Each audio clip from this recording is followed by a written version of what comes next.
Hello and welcome back. If this is your first time here, you're about to learn some things about medieval marriage that might make you grateful you weren't born 800 years ago. Tonight, we'll explore what marriage was like for women back then, and I'll tell you now, it was nothing like the fairy tales suggest. There was no romantic courtship, no choosing who to love.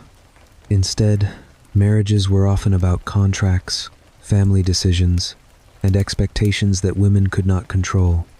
If you enjoy these quiet stories, you can subscribe gently, and if you like, leave a comment with your name and where you're listening from. It's always wonderful to know who is joining us from around the world. Now, make yourself comfortable. Adjust your pillow if you need to. Pull up your blanket.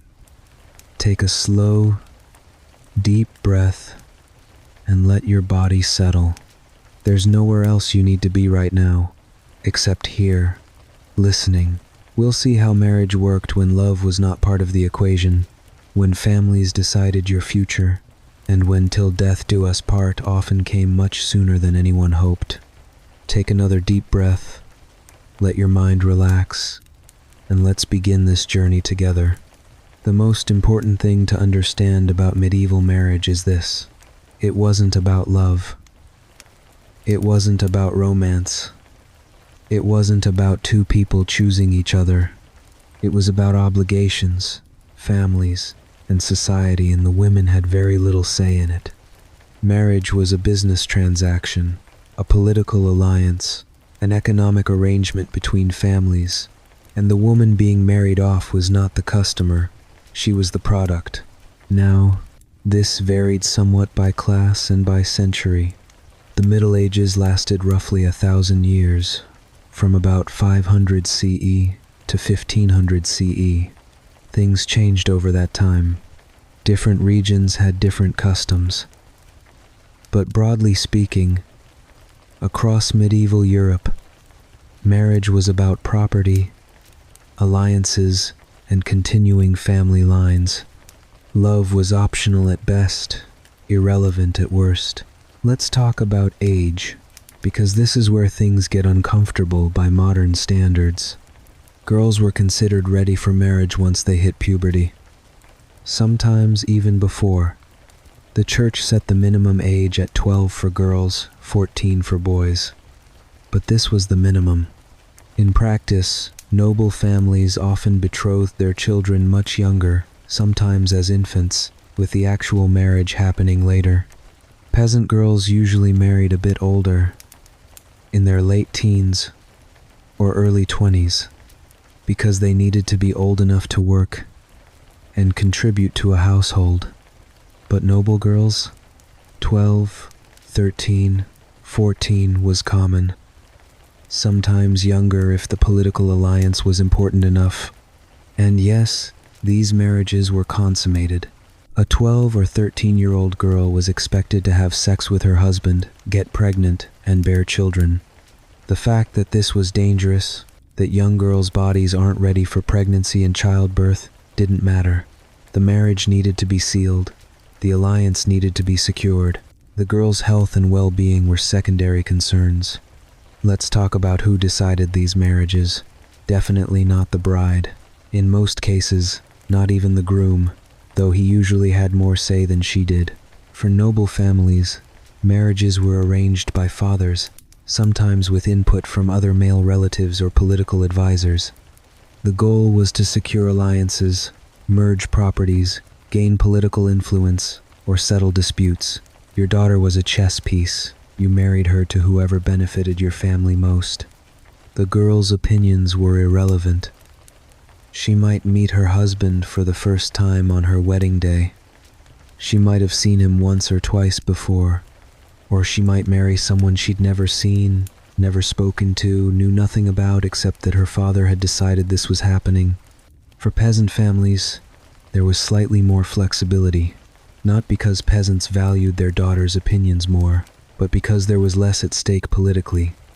A peasant father might arrange his daughter's marriage to a neighboring farmer's son to merge two plots of land, or she might marry within her village to someone she'd known her whole life. This wasn't exactly a choice, but at least it wasn't marrying a complete stranger from another country. The church had rules about consent. Theoretically, both parties had to consent to the marriage. But let's be real about what consent meant in this context. A 12-year-old girl told by her father and the church that she must marry this man, pressured by her entire family and community, with no alternative options available. Saying yes is not meaningful consent. It's compliance. It's obedience. It's understanding that refusal isn't actually an option. Some girls did refuse, and when they did, they faced enormous pressure. Families threatened, punished, isolated them. The church preached about obedience. Society labeled them difficult, sinful, disobedient.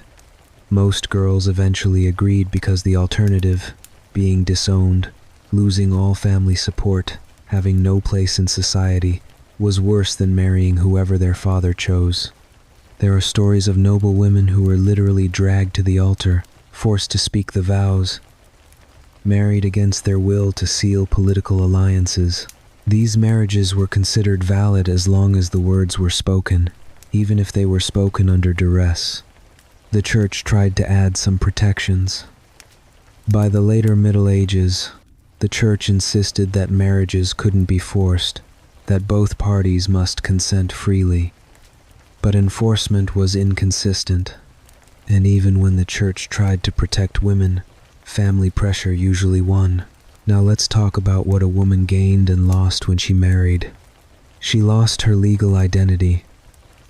Under the legal principle of coverture, which persisted well beyond the Middle Ages, a married woman was legally covered by her husband. She had no separate legal existence.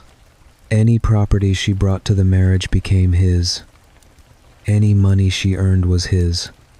She couldn't make contracts, couldn't sue or be sued separately, couldn't testify in court in most circumstances. She was not a person in the eyes of the law. She was an extension of her husband. What did she gain? Supposedly, protection and financial support.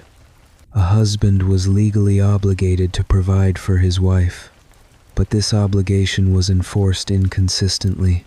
If a man failed to support his wife, she had little recourse. She also gained status, at least in theory. An unmarried woman of a certain age was suspect. What was wrong with her? Why hadn't anyone married her? Marriage was expected. It was what women were for. A married woman had fulfilled her social function. The wedding itself was often a public spectacle, at least for wealthy families, but we'll get to that in the next section. For now, understand that the wedding ceremony was the least important part of the marriage. What mattered was the legal transfer of the woman from her father's household to her husband's household. Medieval people were very clear about this.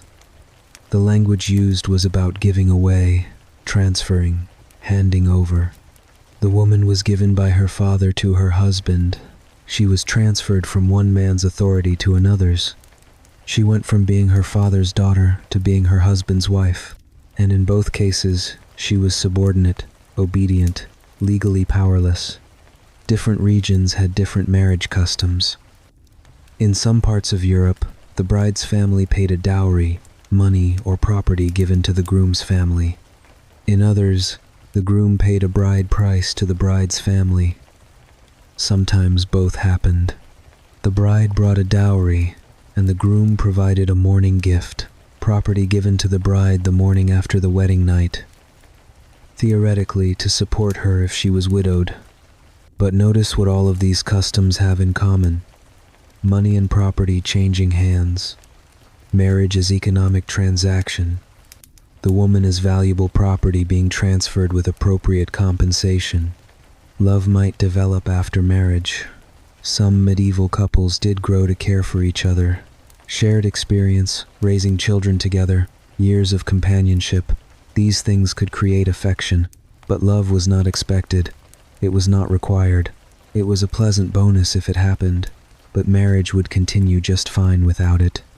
The concept of marrying for love, of choosing your own spouse based on personal attraction and emotional connection, was radical. It was suspicious. It was seen as potentially dangerous because emotions were unreliable. Better to make marriage decisions based on practical considerations.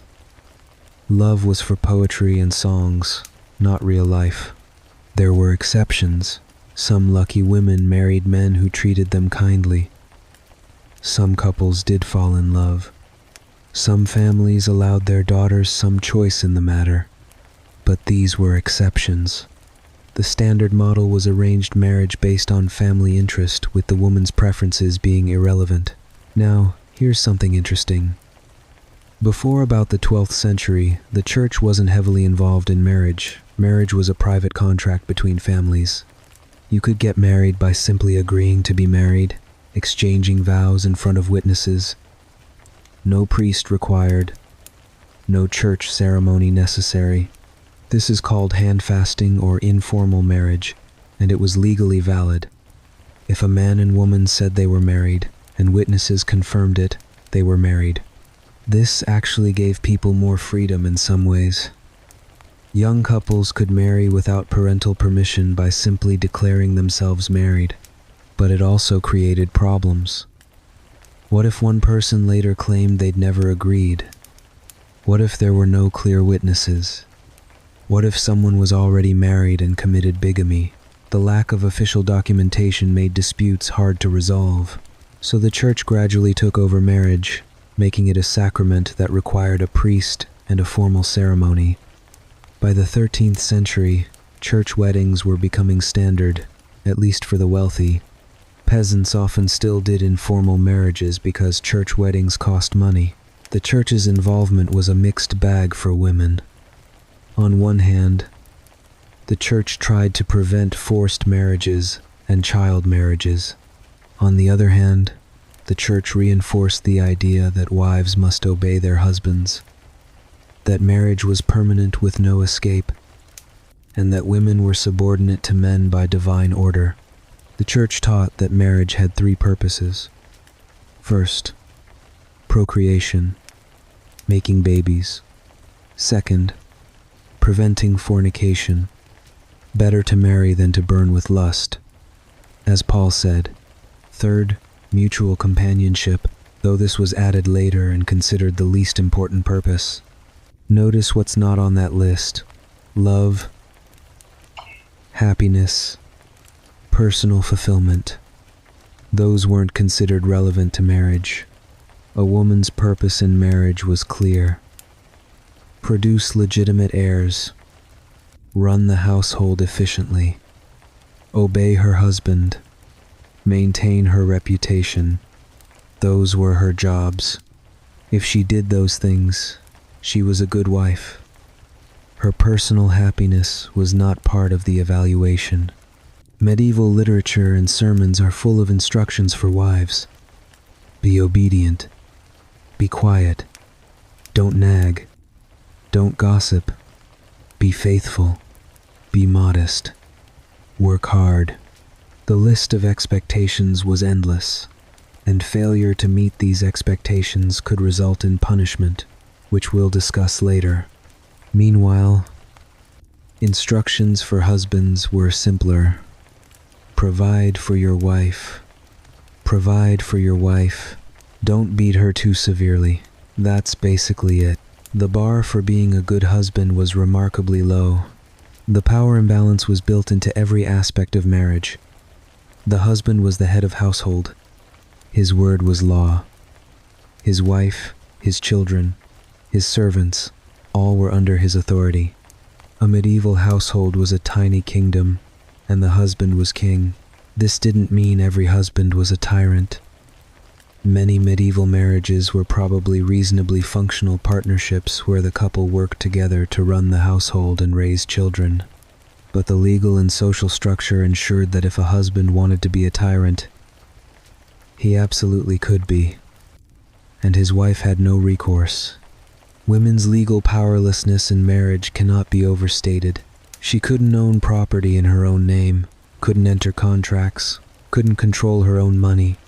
couldn't leave if she was unhappy, couldn't refuse sex even if she didn't want it, couldn't control her own reproduction, her body, her labor, her property, her children, all belonged legally to her husband. And this was considered normal. This was God's design. This was the natural order. Women were created to be subordinate to men. Marriage simply formalized that subordination.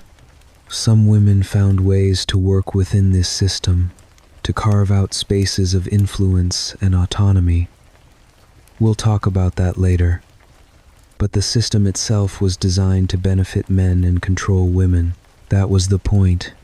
So when we talk about medieval marriage, we're not talking about a romantic partnership between equals. We're talking about a legal arrangement that transferred a woman from her father's control to her husband's control, that gave her no legal identity of her own, that expected total obedience, and that provided no escape. It was, by modern standards, a deeply unjust system, and it lasted, in various forms, for centuries. The basic structure of coverture, the legal subordination of married women, continued in many places well into the 19th and even 20th centuries. Medieval women lived in this system. They had no choice. They were born into it, raised to accept it, married within it, and taught their daughters to accept it in turn. Some found happiness despite the constraints. Some suffered terribly. Most probably fell somewhere in the middle, living lives of quiet resignation and making the best of circumstances they couldn't change. That's the foundation. That's what marriage meant in the Middle Ages. Not a choice, not a partnership, not a love story, a transaction, a transfer of property, a system of control. With that understanding, let's look at the actual wedding ceremony and what happened in those crucial early days of marriage. Because if you thought the concept of medieval marriage was problematic, wait until you hear about the wedding night. Medieval weddings varied enormously by class, region, and time period. A peasant wedding looked nothing like a noble wedding. An early medieval wedding was different from a late medieval one, but certain patterns emerge, and certain expectations were universal. Let's start with noble weddings, because those are the ones we have the most records about, and they were the most elaborate. A noble wedding was a political event. It might involve hundreds of guests, multiple days of feasting, tournaments, entertainment, massive displays of wealth and power. The actual ceremony was almost incidental to the celebration. The bride would be dressed in her finest clothes, not white. That's a much later tradition. Medieval brides wore their best dress in whatever color they owned or could afford, often red, blue, or green. Rich fabrics if the family could afford them. Silk, velvet, fur trim, jewelry. The goal was to show off the family's wealth and status. Her hair might be worn loose if she was young, symbolizing her virginity, or partially covered if she was older. She'd be accompanied to the church by her family, by attendants, by musicians. The whole thing was a parade, a public spectacle. The groom would also be dressed elaborately. And here's something interesting. He was usually older than the bride, often significantly older. A 25 or 30-year-old man marrying a 13-year-old girl was not unusual. A 40-year-old man marrying a teenager was less common but not shocking. This age gap reinforced the power imbalance. The husband wasn't just legally and socially superior. He was also older, more experienced, more established. The young bride was expected to defer to his wisdom and authority. The ceremony itself, by the later Middle Ages, happened at the church door. The marriage vows were a legal contract, and contracts happened in public spaces, not sacred ones. Only after the vows were exchanged would the couple enter the church for a mass and blessing. The vows were simple. The man would promise to take the woman as his wife, to have and to hold, for better or worse, richer or poorer, in sickness and in health, until death. The woman would promise the same, but with one crucial addition: to obey. The wife promised to obey her husband. This wasn't optional, it was part of the vow. Obedience was her duty, her obligation, commanded by God and enforced by law and social custom. Rings were exchanged. The ring symbolized the binding nature of marriage. It was a circle with no end, representing the permanence of the union. The husband placed a ring on his wife's finger, and she wore it as a visible sign of her married status. Then came the blessing. If a priest was involved, prayers for fertility, for a harmonious household, for legitimate heirs. The emphasis was always on children. Marriage was for procreation. The couple's job was to produce babies, preferably sons. After the ceremony, the feast. For wealthy families, this could last for days. Enormous amounts of food, multiple courses, meat, fish, bread, pastries, wine, entertainment. Musicians, acrobats, jesters, dancing. The feast was a show of wealth and power, and also a public celebration of the alliance the marriage represented. During the feast, there would be toasts and blessings for the couple, along with crude jokes about the wedding night. Medieval people were not discreet about these matters, especially during weddings. It was openly assumed and openly joked about that the marriage would be completed that very night, and this is where things become uncomfortable. Because completing the marriage was not merely expected, it was required. A marriage was not considered legally binding until it had been formally completed. Without this final step, the union could be challenged or even annulled, treated as though it had never truly existed.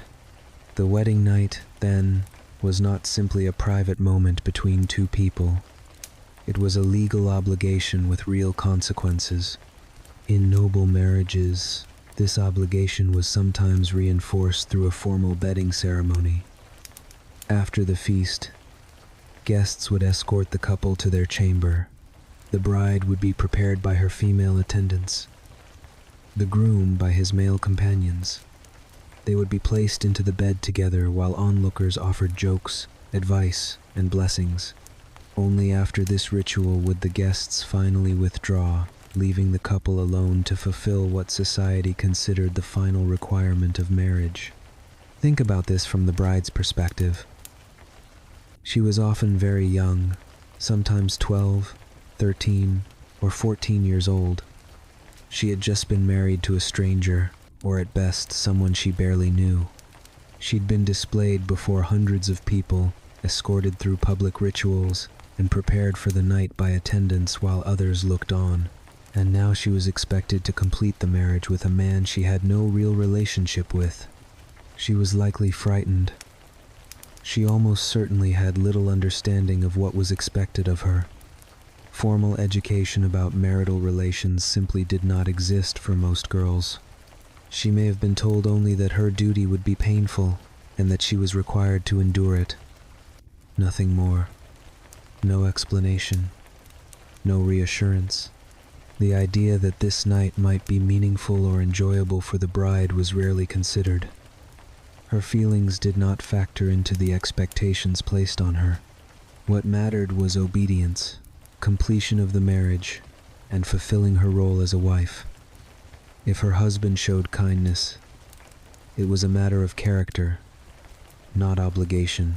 If he did not, there was no protection for her. And remember, in many cases, the bride was still a child, sometimes only 12 or 13, who, in today's terms, would still be living a childhood. Instead, she was expected to take on adult responsibilities with a husband who might be decades older. It's difficult to describe this clearly without acknowledging how stark and unfair it was. Medieval society treated these arrangements as normal and necessary, even though by modern standards, they would be seen as deeply unjust. But medieval society didn't see it that way. They saw it as normal, necessary, the proper order of things. The morning after the wedding night, there would be evidence. Blood on the sheets, supposedly proof of the bride's virginity. These sheets might be displayed to prove the marriage was properly consummated and that the bride had been a virgin. Yes, you read that correctly. The blood-stained sheets might be shown to family members, sometimes even guests, as proof. The bride's most intimate, private, probably traumatic experience was treated as public evidence of a completed transaction. If there was no blood, questions would be asked. Was she really a virgin? Did the marriage actually happen? The bride might be accused of not being pure. Never mind that not all first sexual experiences produce bleeding. Never mind that this is a wildly invasive and humiliating practice. Medieval society demanded proof. The morning gift, which we mentioned earlier, was supposed to be given the morning after the wedding night. This was property, or money, that the husband gave to his wife, which was technically hers. It was meant to support her if she became a widow. The timing is telling. The morning gift came after consummation, after the marriage was sealed, after the husband had received what he'd married her for.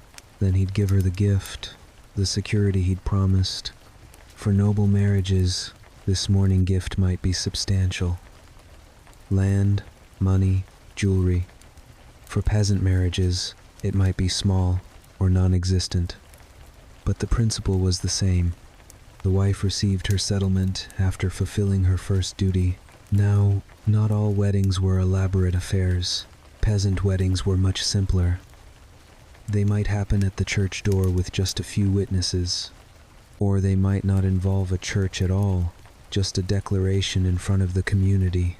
Peasant weddings still involved a feast, but on a much smaller scale. The village would contribute food. There'd be drinking and dancing. The couple might be escorted to their home with music and jokes, but there wasn't the multi-day spectacle of noble weddings. The wedding night for peasants was probably less ceremonial.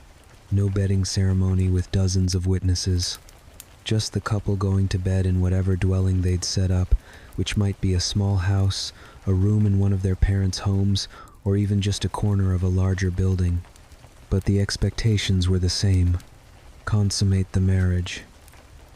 Produce children. The wife submits, the husband leads. That was universal across all classes. Different regions had different wedding traditions. In some places, the bride and groom would jump over a broom together, symbolizing sweeping away their old lives and starting new. In others, they'd break bread together, symbolizing their shared life. In some regions, the couple's hands would be bound together with ribbon, creating the phrase, tying the knot. These folk traditions often predated Christianity and persisted alongside church ceremonies. The church tried to control marriage, to make it solely a Christian sacrament, but older customs remained. One tradition that was nearly universal was the idea that the wedding created a new household. Even if the couple moved in with one set of parents, which was common, the marriage marked the creation of a new family unit. The husband was now head of his own household, even if it was just a corner of his father's house. The wife's transition was more dramatic. She left her birth family. If she married someone from another village or region, she might never see her family again. Even if she stayed local, her primary loyalty now belonged to her husband's household. She was no longer her father's daughter first. She was her husband's wife. This separation could be traumatic. A young girl torn from everyone she knew, sent to live with strangers, expected to adapt immediately to a new household with new rules and new expectations. Some brides were welcomed warmly by their new families. Others were treated as outsiders, as tools for producing heirs, as servants who happened to share the master's bed. The role of the mother-in-law is worth mentioning. In households where the couple lived with the husband's parents, the mother-in-law often controlled the young bride. She'd teach her how things were done in this household. She'd supervise her work. She'd criticize her failures. Some mother-in-law relationships were supportive, an older woman helping a younger one navigate marriage and household management. But others were nightmares. A young bride dominated by a critical, controlling mother-in-law with no escape. The first year of marriage was seen as a training period. The young wife was expected to learn her duties, to adapt to her new household, to prove she could run things efficiently. If she got pregnant quickly, which was hoped for, she'd also be learning how to manage pregnancy and prepare for childbirth. Some brides were fortunate. They married kind men who treated them gently. They joined welcoming families who helped them adjust. They found friendship and support in their new households. Medieval life was hard for everyone, and shared hardship could create bonds. But structure and luck are different things. The structure of medieval marriage gave all the power to husbands and left wives legally and socially subordinate. That some men chose not to abuse that power doesn't change the fact that they had it. Wedding anniversaries weren't celebrated the way they are now. Marriage was permanent and lifelong, so there wasn't the same emphasis on marking each year. You got married, you stayed married, you had children, you died. That was the expected pattern, but some couples did mark significant milestones. A silver or golden wedding anniversary, if both parties survived that long, might be noted. Mostly though, marriage was just the background condition of adult life. Not something to celebrate annually, just something you lived. The wedding was important because it was a public declaration, a legal contract, a social event that established alliances and transferred property. So the wedding is over, the marriage is consummated. The young bride is now a wife. What does her daily life actually look like? It depends heavily on her social class, but certain things are universal. She works. Constantly, from dawn until after dark. Medieval life required endless labor, and married women bore the brunt of household work. Let's start with peasant wives, because they were the majority of the population. A peasant woman's day began before sunrise. She'd wake, start the fire, begin preparing the morning meal. Bread, porridge, whatever the family could afford. Water had to be fetched from the well or stream. This alone could take an hour, carrying heavy buckets back and forth. While the men went to work in the fields, the wife had her own work, tending the vegetable garden that supplemented the family's diet, feeding chickens, collecting eggs. If they had a cow or goat, milking it, making butter and cheese.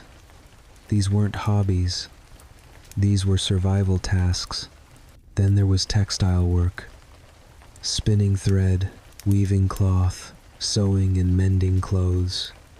Every piece of fabric was made by hand. Every garment was precious and had to be maintained. A peasant wife might spend several hours every day just on textile work, producing the thread and cloth her family needed. Cooking was labor-intensive, everything made from scratch, bread baked in a communal oven or at home if they had one. Vegetables chopped, meat preserved, meals planned around what was available and what they could afford, which often wasn't much. Cleaning was endless. Dirt floors had to be swept, dishes washed. The house, however small and simple, had to be maintained. Firewood had to be gathered or purchased and stored. The fire had to be kept going because restarting it was difficult. If there were children, and there usually were, they required constant care. Infants needed feeding, changing, soothing. Toddlers needed watching so they didn't hurt themselves. Older children needed to be taught their work, supervised, disciplined. A peasant wife also worked alongside her husband during crucial times. Planting and harvest required all hands. She'd work in the fields, doing back-breaking labor hour after hour, then come home and still have to prepare meals and care for children. She had no days off, no vacations, no retirement. She worked until she was physically unable, and then she kept working because there was no choice. Her legal status, as we discussed, was basically non-existent. Any money she earned, any property she inherited, belonged to her husband. She couldn't make contracts, couldn't buy or sell without his permission. If he died, she'd have some rights as a widow, but while he lived, she was legally invisible. Now let's talk about merchant and craftsman wives. These women had slightly different lives, though no less work. A merchant's wife often helped run the business. She might keep accounts, deal with customers, manage apprentices. Some merchant wives effectively ran the business while their husbands traveled for trade. These women had more practical power than their legal status suggested. A craftsman's wife would learn her husband's trade. A blacksmith's wife helped in the forge. A baker's wife made bread. A brewer's wife brewed ale. Many medieval businesses were family operations, and wives were essential partners even if they weren't legally recognized as such. These women had more economic security than peasants, but they still had no legal independence. The business legally belonged to the husband. If he died, she might be allowed to continue it, but she might also be pressured to remarry so a man could run things properly. Noble wives had different work, but it was still work. Running a large household was a management position. She'd supervise servants, plan meals, manage supplies, oversee household accounts. If her husband was away, which noble men often were for war or politics, she might manage the entire estate. Noble women were expected to be educated enough to run a household, but not so educated that they'd challenge male authority. They should be able to read, do basic math, manage servants, but studying theology or philosophy, that was for men. A noble wife's main job was producing heirs, preferably sons. Her value was tied to her fertility. If she produced healthy sons, she was successful. If she didn't, she was a failure regardless of how well she managed everything else. Noble women also had social duties: hosting guests, maintaining alliances, representing the family at social events, being gracious, charming, politically savvy, all while maintaining a reputation for virtue and modesty. Every married woman, regardless of class, was expected to maintain her reputation. This meant being sexually faithful, obviously, but it also meant avoiding even the appearance of impropriety. A woman seen talking privately with a man who wasn't her husband might be suspected of adultery. A woman who dressed too elaborately might be considered vain. A woman who spoke too freely might be considered immodest. The rules for maintaining reputation were exhausting and often contradictory. Be friendly but not too friendly. Be attractive but not vain. Be competent but not prideful. Be obedient but not pathetic. The acceptable range of behavior for women was incredibly narrow. Her relationship with her husband was supposed to be hierarchical. He commanded, she obeyed. He decided, she complied. He was the head, she was the body. These weren't just social expectations. They were religious doctrine, preached from every pulpit. In practice, many marriages probably operated as partnerships out of necessity. Running a medieval household required cooperation. Husbands and wives had to work together to survive. Some couples developed genuine affection and mutual respect, but the legal and social structure meant that if a husband chose to be domineering or controlling, he had every right to be. He could make decisions without consulting his wife. He could manage money poorly, gamble it away, or drink excessively, and she had no legal power to stop him. The household was his domain, and his authority within it was rarely questioned. Intimacy within marriage was understood as a duty rather than a choice. A wife was expected to comply whenever her husband demanded it. There was no concept of consent as we understand it today, and no recognition that a wife could refuse. Her body was considered part of the marriage contract, and obedience in this area was assumed. Resistance could be interpreted as disobedience, with social or physical consequences. The church did attempt to regulate marital relations. There were long lists of forbidden times. During Lent, on Sundays and holy days, during menstruation, late pregnancy, and sometimes while breastfeeding. These rules were framed as protecting spiritual purity and, occasionally, women's health. In reality, these restrictions were often ignored. A husband's authority within his household usually outweighed distant religious rules. If he chose to disregard them, there was little anyone could do. A wife was also responsible for maintaining order in the home. She supervised children, oversaw servants, enforced daily routines, and kept the household running. But her authority was always conditional. If her husband disagreed with her decisions, his word was final, and she was expected to submit without argument. The constant pregnancy and childbearing deserves its own discussion, which we'll get to shortly. But it shaped every aspect of a married woman's life, from her mid-teens until menopause.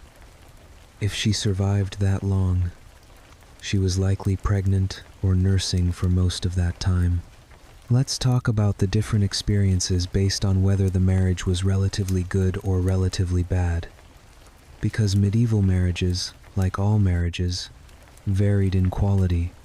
A good medieval marriage, by the standards of the time, meant a husband who provided adequately, didn't beat his wife too severely, consulted her on household matters, showed some consideration for her well-being. The bar was low, but some men cleared it. In these marriages, the couple might develop partnership and affection. They'd work together, raise children together, face hardships together. The legal inequality remained, but personal relationships could transcend legal structures.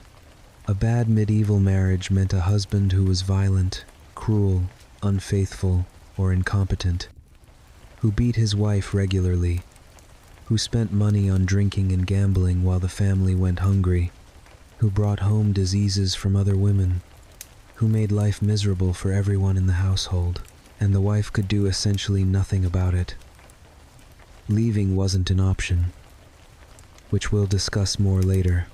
She had to endure, to survive, to protect her children as best she could while remaining trapped in an unbearable situation. Most marriages probably fell somewhere in the middle. Not wonderful, not terrible, just life.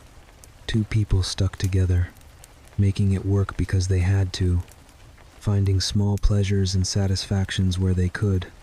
Medieval people didn't expect marriage to make them happy. Happiness was a bonus, not the point.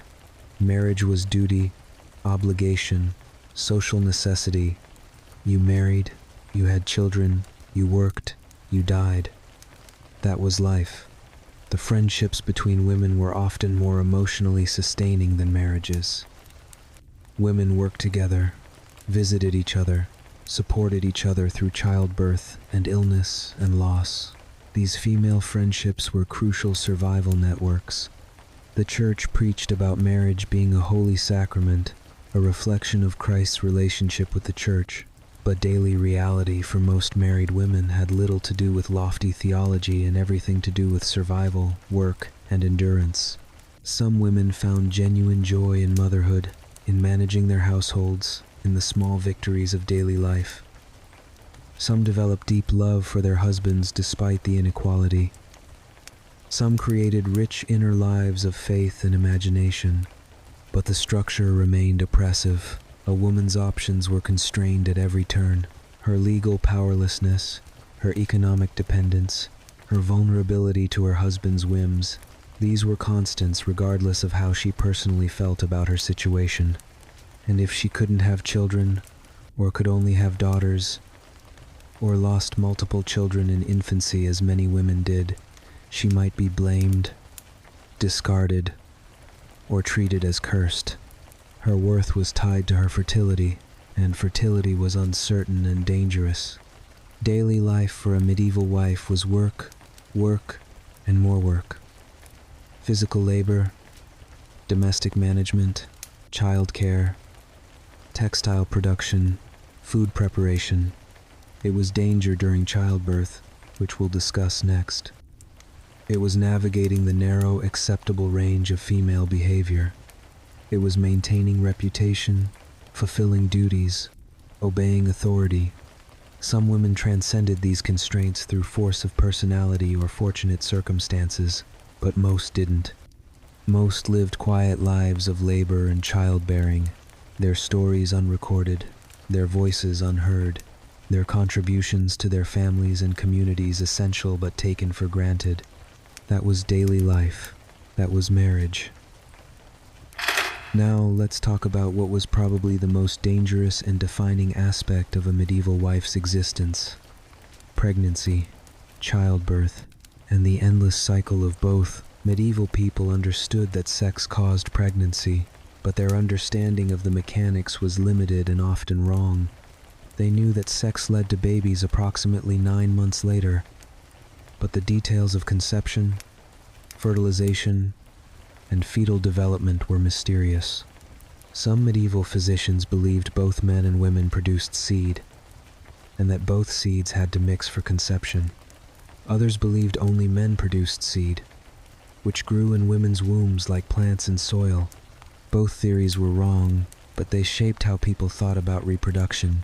What they did know was that pregnancy was likely, frequent, and dangerous. A woman might marry at 14 and have her first baby at 15, then another at 17, another at 19, another at 21. If she survived long enough and remained fertile, she might have 10, 12, 15 pregnancies over her reproductive years. Not all of these would result in live births. Miscarriage was common, stillbirth was common, infant mortality was horrifically high. A woman might have 12 pregnancies and only see 5 children survive to adulthood. The emotional toll of repeatedly losing babies doesn't bear thinking about, but the physical toll of constant pregnancy was immense. Your body never fully recovered from one pregnancy before the next one began. You were either pregnant, nursing, or recovering for most of your adult life.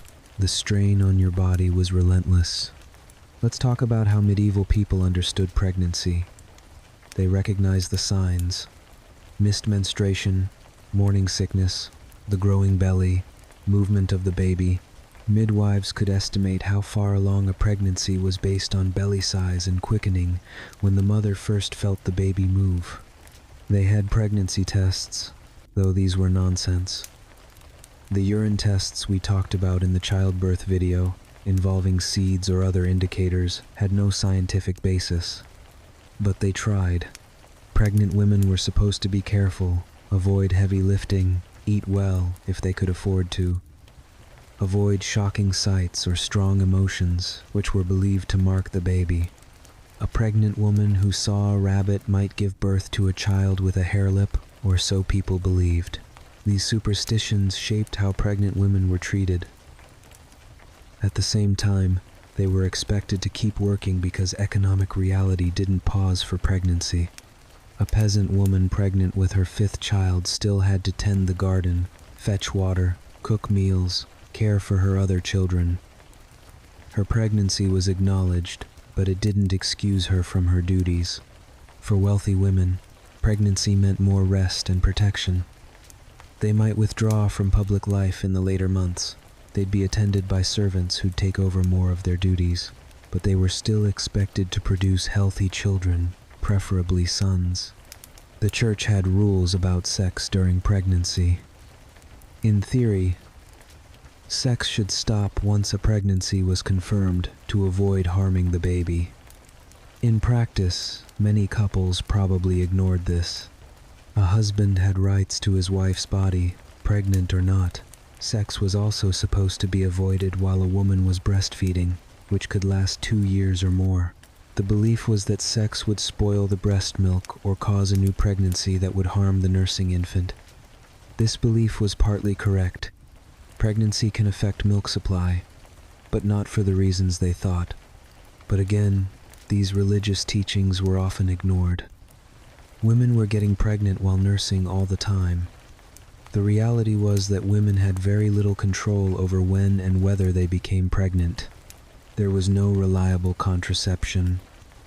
People tried various methods, herbal remedies that supposedly prevented pregnancy or caused early miscarriage. Physical barriers like cloth or sponges soaked in various substances, timing intercourse to avoid fertile periods, though they didn't understand the menstrual cycle correctly. Some of these methods might have had marginal effectiveness. Most did nothing or were actively harmful, and using contraception was considered sinful by the church. Sex was for procreation. Trying to prevent pregnancy was thwarting God's will. So women got pregnant. Over and over, their bodies worn down by repeated childbearing, each pregnancy risking their lives, each birth potentially fatal. We've already covered childbirth in detail in the previous video, so I won't repeat all of that. But remember, every time a medieval woman gave birth, she faced a real possibility of death, hemorrhage, infection, obstructed labor, complications that no one could fix. Women prepared wills before giving birth. They said goodbye to their families just in case. They knew the risks, and they faced those risks over and over throughout their lives. If a woman survived childbirth, she then had to survive the postpartum period. Infection could develop days after the birth. Hemorrhaging could happen later. Many women died not during birth itself, but in the days and weeks after. If she survived, she'd recover for a few weeks during the lying-in period we discussed. Then she'd return to her duties, often while caring for a newborn, while recovering from birth, while her body was still healing, and soon enough, she'd be pregnant again. Breastfeeding provided some natural spacing between pregnancies because nursing can suppress ovulation. Women who nursed for 2 years might have babies every 2.5 or 3 years. Women who didn't nurse, either by choice or because they couldn't, might have babies every year. Wealthy women sometimes hired wet nurses to breastfeed their babies. This freed them from nursing, which meant they could get pregnant again more quickly. For noble families desperate for heirs, this was seen as an advantage. More pregnancies meant more chances for sons, but it also meant more risk to the mother's life. Each pregnancy was a roll of the dice. Eventually, your luck might run out. Let's talk about what happened if a woman couldn't get pregnant. This was considered a disaster. A woman's primary purpose was producing heirs. If she failed at that, she failed at her fundamental reason for existing. Infertility was always blamed on the woman, never the man.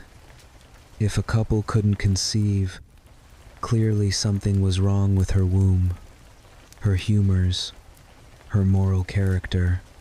She was defective. The pressure on infertile women was immense. Family members would offer suggestions, usually useless or harmful, pilgrimages to saints, prayers, herbal remedies. Nothing that actually addressed fertility issues, but lots of things that placed blame and responsibility on the woman. If a woman remained childless after several years of marriage, her husband might seek an annulment. He'd claim the marriage was invalid for some reason, often on grounds of consanguinity, claiming they were too closely related by blood, even if this hadn't been an issue before. The goal was to free him to marry someone else who might give him children. And an old woman was in a terrible position. She'd lost her role as wife. She had no children to support her in old age. She might return to her birth family in disgrace, a burden on them. Or she might have to enter a convent. Or she might remarry if she could find someone willing to take a supposedly infertile woman. Some childless marriages endured because divorce was difficult and annulment wasn't always possible. But these women lived under constant judgment and disappointment. If a woman could only produce daughters, she faced similar pressure.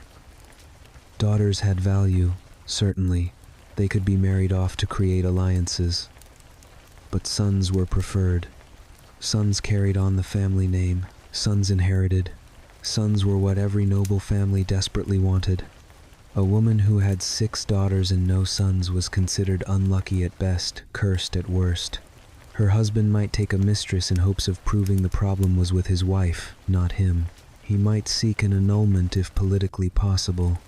The fact that the father's contribution determines the baby's sex wasn't known.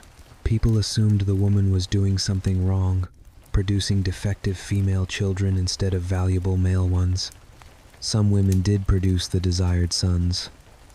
This brought favor and security. A woman who had borne her husband 2 or 3 healthy sons had fulfilled her purpose. She'd secured her position. Even if he was otherwise unkind, she'd done her duty. But those sons still had to survive childhood. Infant and child mortality was high. Diseases, accidents, childhood illnesses we can now prevent or cure easily. These killed medieval children regularly. A woman might successfully deliver 6 children and see 3 die before age 5. The grief must have been unbearable, but she was expected to bear it stoically, to trust God's will, to keep going, and to get pregnant again, to replace the lost children, to ensure the family line continued. The emotional toll of this reproductive cycle is hard to calculate. Constant pregnancy, dangerous births, lost babies, the physical exhaustion, the fear, the grief. Some women found joy in motherhood despite all of this. Children were loved, cherished, grieved when lost. Many medieval mothers were devoted to their children, did everything they could. Medieval marriage was permanent. Until death do us part wasn't romantic poetry. It was literal. You married once, and you stayed married until one of you died. The concept of divorce, as we understand it, didn't really exist. But marriages went wrong all the time. Husbands were violent, cruel, unfaithful. Wives were unhappy, abused, desperate. And the options for escape were almost non-existent. Let's start with domestic violence, because we need to address this directly. Husbands were legally allowed to beat their wives. This wasn't a secret or a scandal. It was openly acknowledged. The only question was how much violence was acceptable. Medieval law and church teaching agreed that a husband could physically discipline his wife for disobedience, just as he could discipline children and servants. She was under his authority. Physical punishment was a legitimate tool for maintaining that authority. The supposed limit was that he shouldn't beat her to death or cause permanent injury. As long as he stayed below that threshold, he was within his rights. Some authorities suggested he should use a rod no thicker than his thumb, giving us the phrase, rule of thumb, though the historical reality of that specific rule is debated. What's not debated is that wife beating was legal, common, and socially accepted. A man who beat his wife wasn't necessarily cruel. He was maintaining discipline in his household. Women had no legal recourse. They couldn't charge their husbands with assault. The idea didn't exist. A husband couldn't assault his own wife any more than he could steal his own property. Some communities had informal limits. If a man was excessively brutal, if he injured his wife severely or repeatedly, neighbors might intervene. They might pressure him to moderate his behavior. Social shame could be a deterrent. But this depended entirely on community standards and the specific situation. If the community thought the wife deserved punishment for being disobedient or shrewish, they might support the husband's violence. The church preached that husbands should love their wives and not be harsh with them, but the church also taught that wives should obey their husbands absolutely. These teachings existed in tension, and in practice, obedience was enforced more strictly than kindness. Women in violent marriages had few options. They could endure.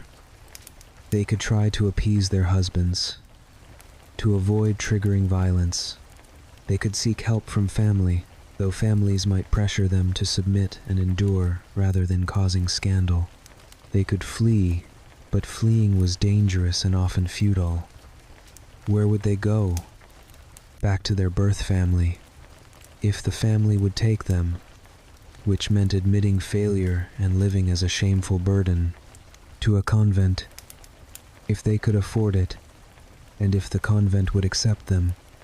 Onto the streets, which meant destitution, vulnerability, and likely death, and the husband had legal rights to reclaim his wife. She was his property. If she fled, he could demand her return. The law was on his side. Some women did escape violent marriages through the church. If she could prove the marriage was invalid for some reason, she might get an annulment, but the grounds for annulment were narrow: consanguinity, impotence, coercion, and proving these things was difficult. A woman couldn't say, "My husband beats me," and get an annulment. That wasn't grounds. Her suffering didn't matter legally. She'd made vows. Those vows were binding regardless of how she was treated. Let's talk about adultery, because the double standard here is instructive. If a wife committed adultery, it was a serious crime. She'd betrayed her husband, violated her vows, potentially introduced illegitimate children into his household. She could be severely punished, beaten, divorced, and disgraced. In some jurisdictions, even executed. Though this was rare. If a husband committed adultery, it was not great, but not a crime. The church condemned it morally. He was sinning, but legally and socially, a man having affairs wasn't grounds for divorce or serious punishment. The reasoning was that a man's affairs didn't threaten his wife's property rights or introduce confusion about legitimate heirs. His children outside the marriage were bastards with no claim to his estate. His wife's children outside the marriage, if any existed, would falsely claim inheritance. This logic made sense to medieval people. Marriage was about property and heirs. A wife's adultery threatened those interests. A husband's didn't, at least not in the same way. So a woman married to a repeatedly unfaithful husband had to endure it. She could complain to her family, to the church. She might get sympathy, but she couldn't leave. She couldn't divorce him. His infidelity, however blatant, didn't free her from her vows. Some husbands openly kept mistresses. Some fathered numerous illegitimate children. Some spent money on other women while their wives and legitimate children struggled. And there was nothing the wife could do about it. The emotional pain of this situation doesn't appear in medieval legal records, but it must have been immense. Watching your husband favor another woman, knowing you're trapped in a marriage with someone who doesn't value you, having no recourse, no escape, no validation of your feelings. Let's talk about separation. In some cases, couples could separate without ending the marriage. They'd live apart, but they'd still be married. Neither could remarry. The separation had to be approved by the church and usually required serious grounds. Extreme cruelty might justify separation. If a husband's violence was so severe that the wife's life was in danger, the church might allow them to live apart, but this was rare and difficult to prove. Heresy was another ground. If one spouse became a heretic, the faithful spouse could separate. But again, rare and difficult. Legal separation didn't free anyone. You were still married. For a woman, this often meant returning to her family in disgrace or entering a convent. For a man, separation was less of a burden. He kept his property, He could have affairs without technically committing adultery against a wife he lived with. He maintained his freedom while she lived in limbo. Annulment was the only way to actually end a marriage, but the grounds were extremely limited.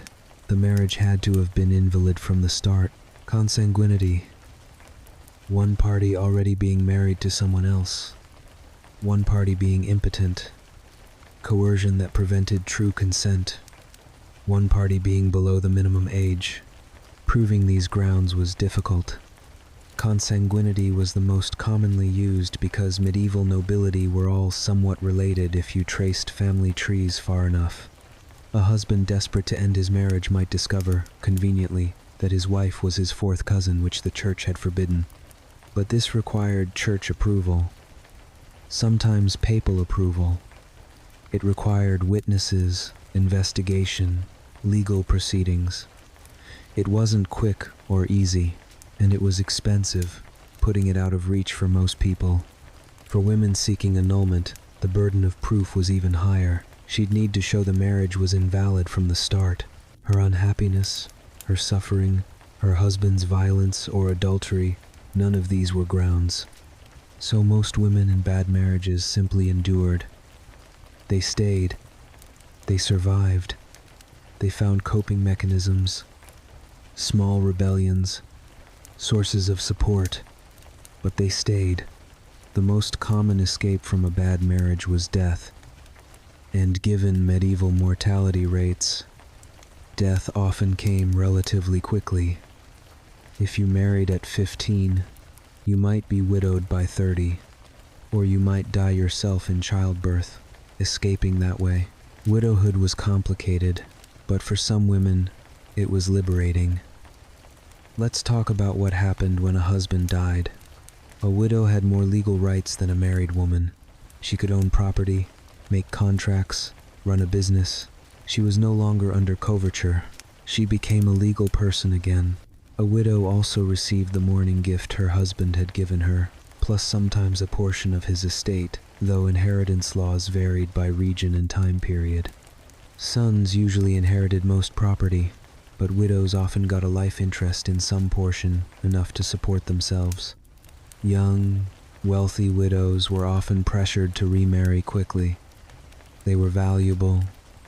They had property, experience, and fertility. Families wanted to control them, to marry them off to someone who'd serve family interests. Some widows wanted to remarry. Companionship, protection, financial security. A second marriage might be happier than the first if she had more say in choosing her husband. But some widows fought fiercely to remain unmarried. They'd tasted independence. They could run their own lives, manage their own property, make their own decisions. Why surrender that to another husband?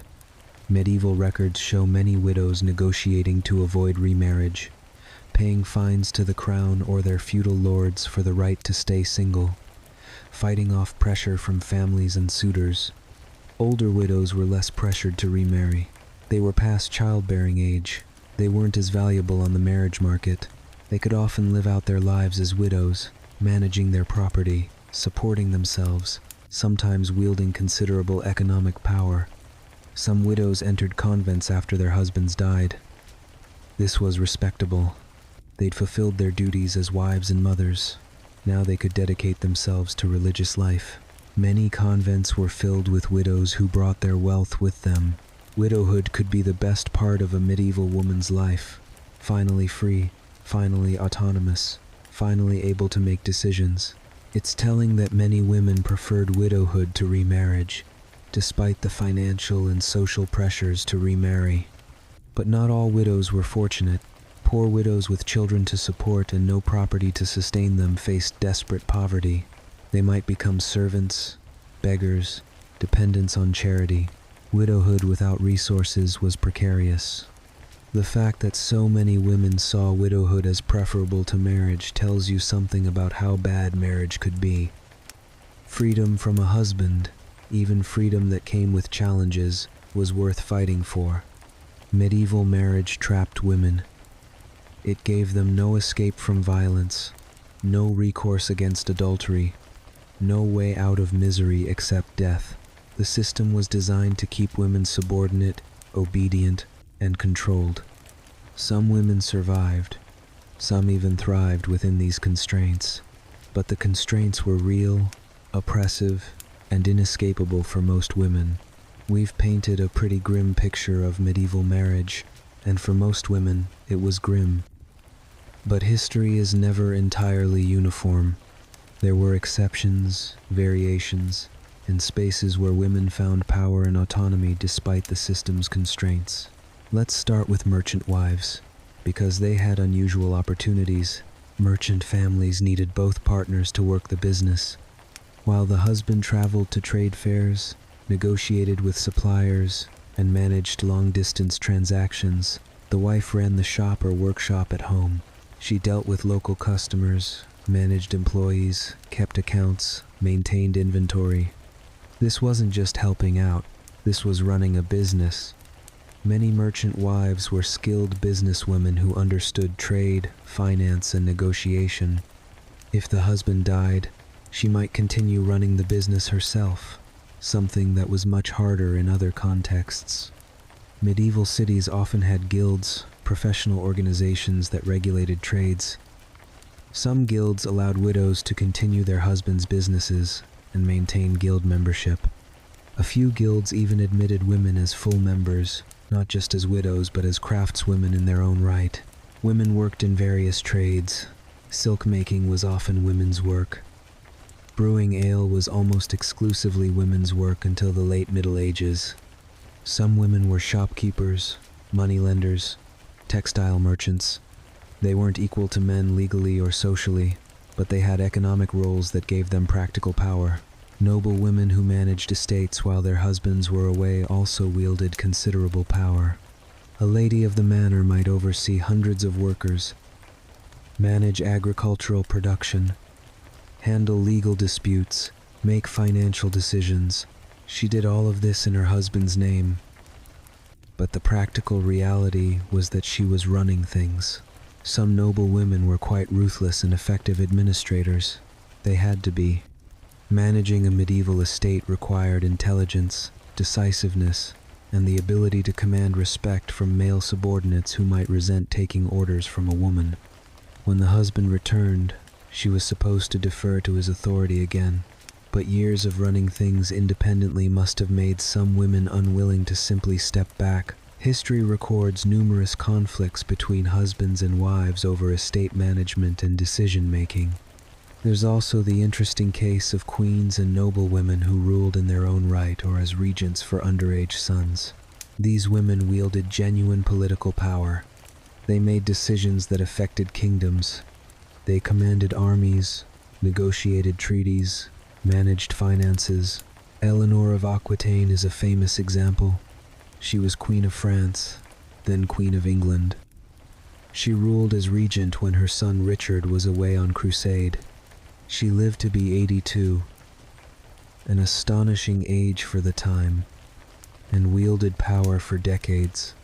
Blanche of Castile ruled France as regent for her son Louis IX. She was an effective ruler who dealt with rebellious nobles, managed finances, and maintained political stability. Contemporary sources, written by men who generally disliked powerful women, grudgingly admitted she was competent. These women were exceptional, obviously. Most women didn't rule kingdoms, but they prove that when women were given power and opportunity, they could exercise it effectively. The limitations on women weren't natural or inevitable. Let's talk about the alternative to marriage, the convent. For women who didn't want to marry, or who wanted to escape bad marriages, or who wanted education and autonomy, convents offered an option. Not a perfect option, but an option. Entering a convent required a dowry, just like getting married. You paid the convent to accept you. Wealthy families might send younger daughters to convents if they couldn't afford dowries for all of them to marry well.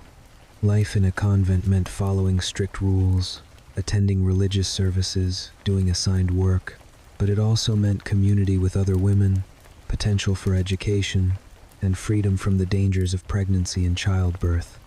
Some convents were intellectual centers.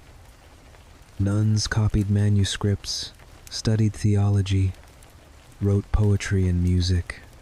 Hildegard of Bingen was a medieval nun who was also a composer, philosopher, scientist, and mystic. She wrote extensively, corresponded with popes and emperors, and wielded considerable influence. Not every convent was this progressive. Many were restrictive, boring, and offered little intellectual stimulation. But for some women, convent life was genuinely preferable to marriage.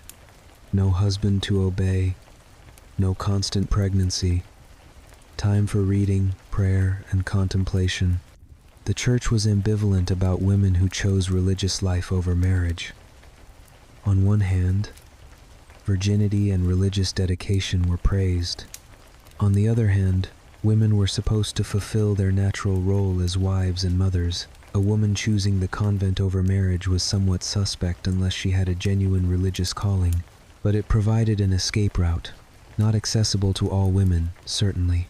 Poor women couldn't afford the dowry, but for those who could, it was an alternative to marriage that offered some degree of autonomy. There were also beguines, women who lived in religious communities without taking formal vows. Beguine communities appeared in the 13th century in parts of Europe, particularly the Low Countries. These women lived together, supported themselves through work, and dedicated themselves to religious life without entering formal convents. Beguines had more freedom than nuns. They could leave if they wanted. They could own property. They worked in textiles, nursing, teaching. Some beguines were scholars and mystics. Marguerite Porete was a beguine who wrote sophisticated theological works, though she was eventually burned as a heretic. The church and secular authorities were suspicious of beguines. Women living independently, without male supervision, pursuing intellectual and spiritual lives on their own terms? Unacceptable. Beguines faced periodic persecution, and eventually many of their communities were suppressed. But for a time, they represented an alternative model. Women creating their own communities, supporting themselves, living without husbands. It proved that women could survive and thrive without male control, which is exactly why authorities found it threatening. Now let's talk about women at the margins. Prostitutes, criminals, outcasts. Because medieval society had a large population of women who existed outside respectable marriage, prostitution was widespread in medieval cities. Some cities even licensed brothels, taxed prostitutes, and treated sex work as a regulated industry. This wasn't because medieval people approved of prostitution morally. The church condemned it, but authorities recognized it wasn't going away and attempted to control it. Women became prostitutes for various reasons. Poverty, often. Widows with no family support. Unmarried women with no other options. Women fleeing abusive situations. It was survival work, not a career choice. Some medieval moralists actually argued that prostitution protected respectable women. Better that young men satisfy their urges with prostitutes than assault married women or virgins.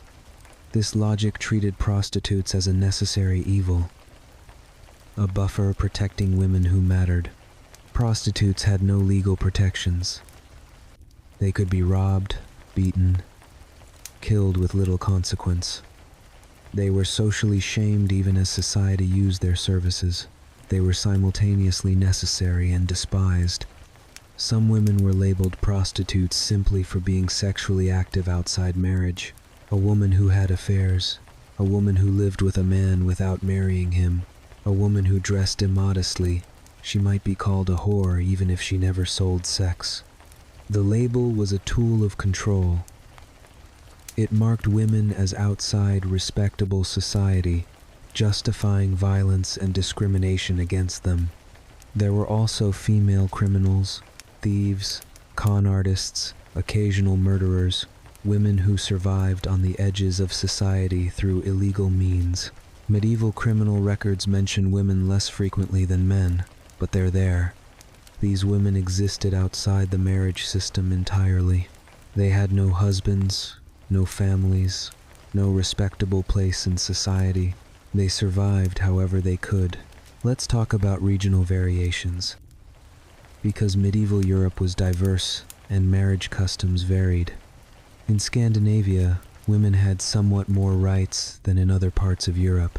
They could own property more easily, had more say in marriages, and divorce was more accessible. Viking-era women, before Christianization, had even more autonomy.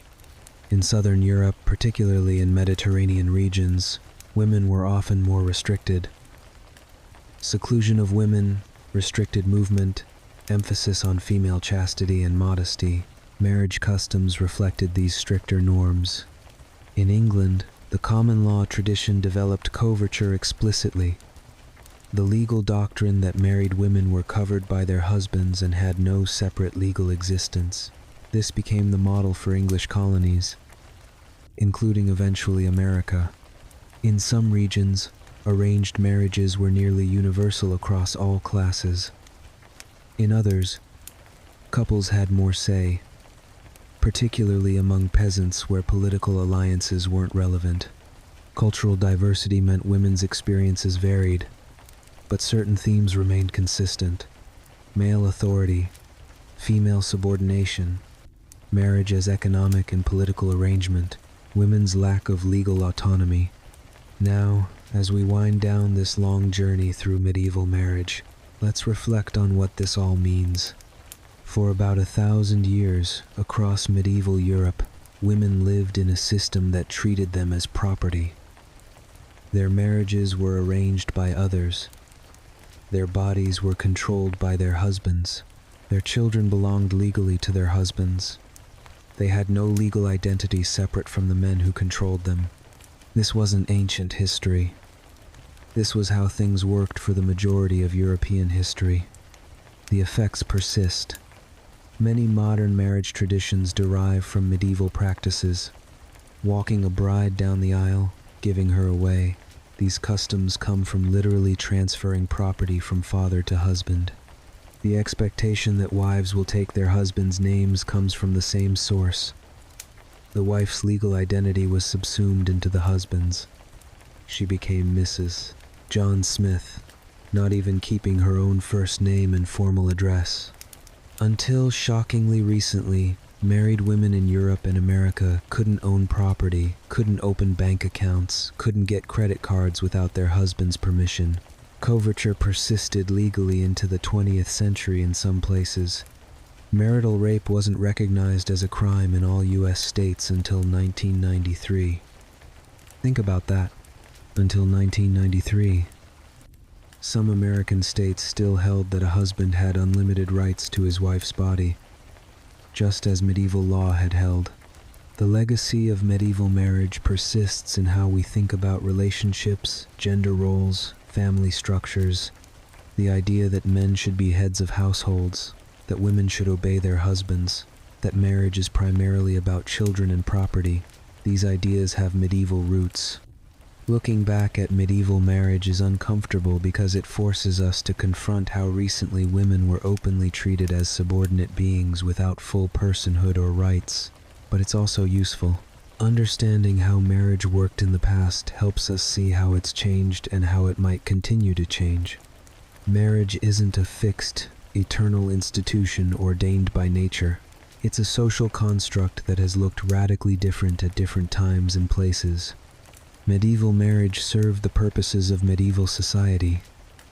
It secured alliances, transferred property, controlled women's sexuality and reproduction, and maintained social order.